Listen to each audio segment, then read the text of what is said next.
Hello, my name's Steve and I'll be taking you through the process to replace the clutch slave cylinder on the Ducati Multistrada 1200S. As you can see, this is my rather grubby Multistrada. I didn't wash it after I'd been out for a ride, so excuse me that.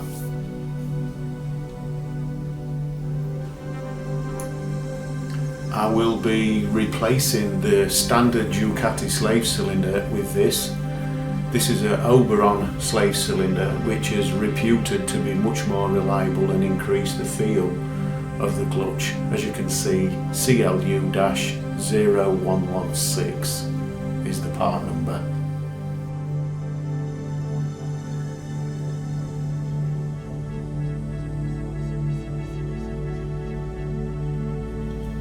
To ease access, at first I'm going to remove the chain cover.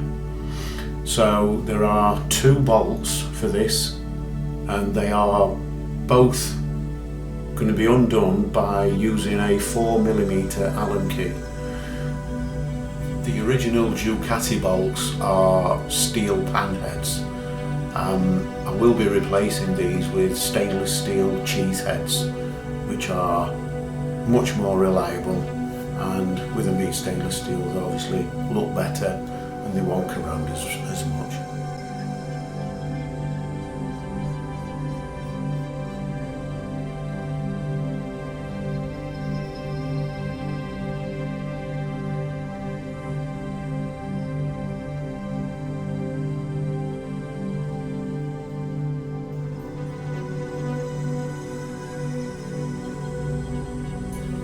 So there we have the successful removal of the chain cover.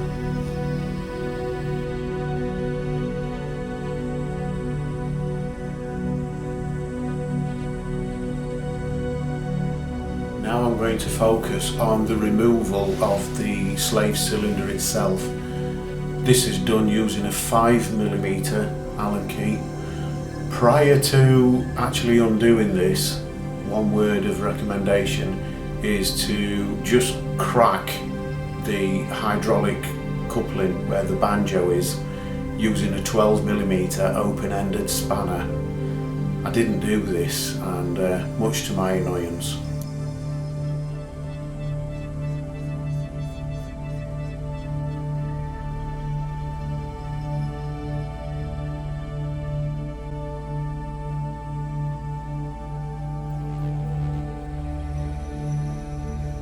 Once all the screws are out, then you can pull away the slave cylinder itself.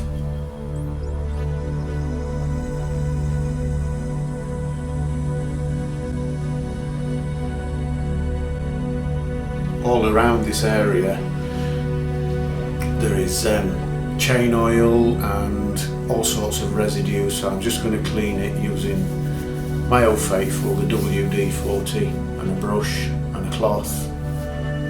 Just give it a good soaking, just to get all the crud and crap out of the way.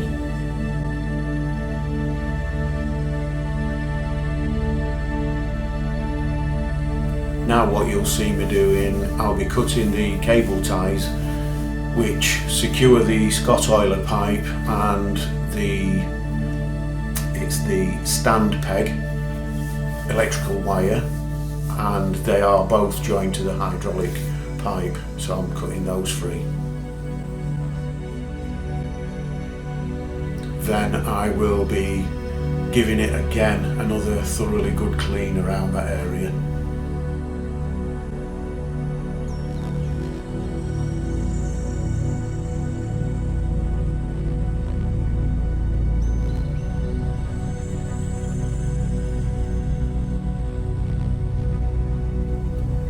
As you will be able to see on the engine casing, there is a red O-ring. This is to be left on to stop ingress of dirt getting into the engine bay once the new unit is fitted on. Once it's all bolted on, as you can see, it's still dirty, but I'll be taking that off and giving it a good clean before I'll be putting it back on.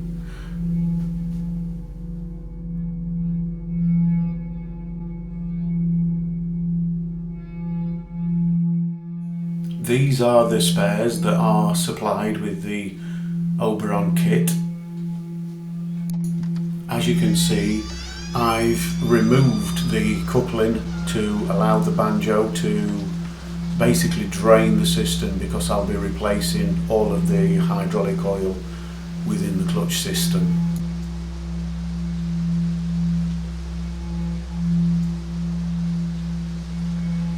So these two rubber washers will be going either side of the banjo to make the hydraulic seal. Do not place that.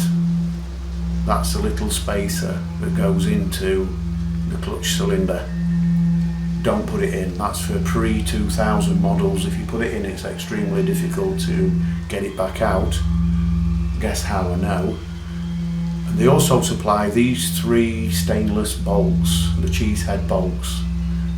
I'm going to use those to secure the cylinder back to the engine block. Again, don't put that into the cylinder.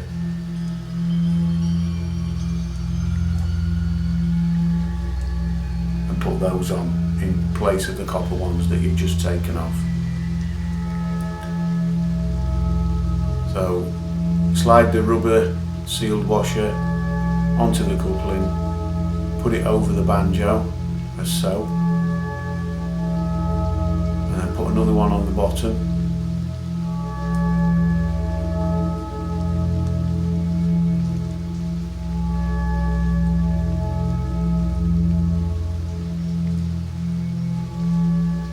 And then you can connect it into the slave cylinder body.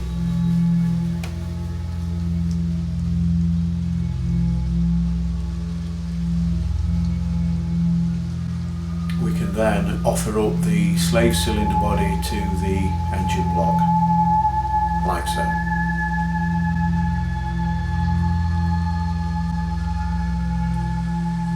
We can then fit and tighten the 3 stainless steel screws to hold everything into place.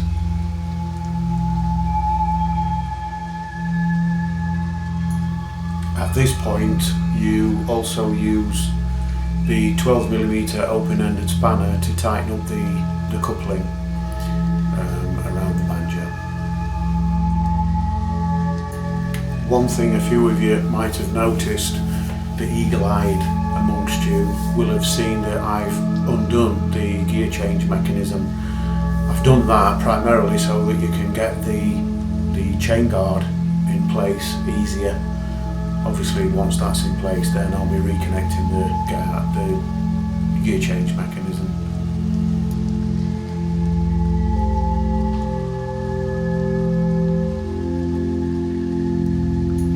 I will be using some anti-vibration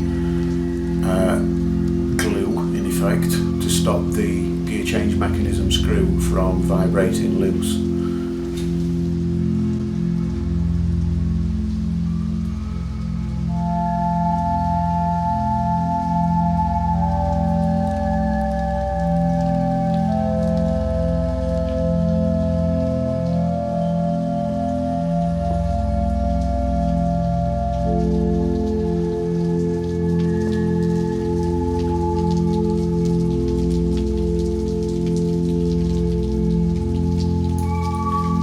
Let's make sure that the brake reservoir is full,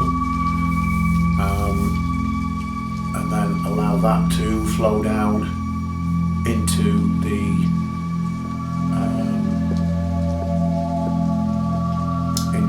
slave cylinder, obviously bleeding the system as we go. If you've not done this before, apply pressure up to the master cylinder, then release it.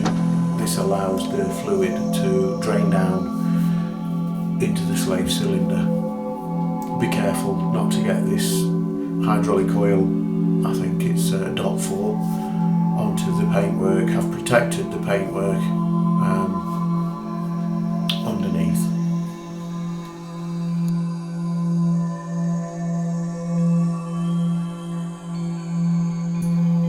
Then all that is left to do is to bleed the slave cylinder itself.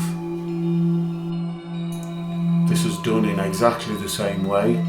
So apply pressure while it's closed, like there, and then applying the pressure, release, and then the fluid should come out of the top. It will take 3 or 4 fill-ins of the reservoir to fill the piston and the system itself. It can be quite difficult to make sure you get all of the air out of the system, but eventually it will do it. Just a little bit of patience.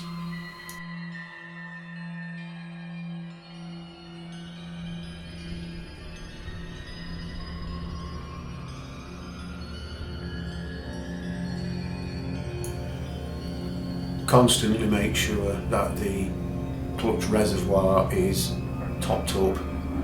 You can always take some out, but once you've got air into the master cylinder, you're just pushing air back down into the slave cylinder. So just keep your eyes on that.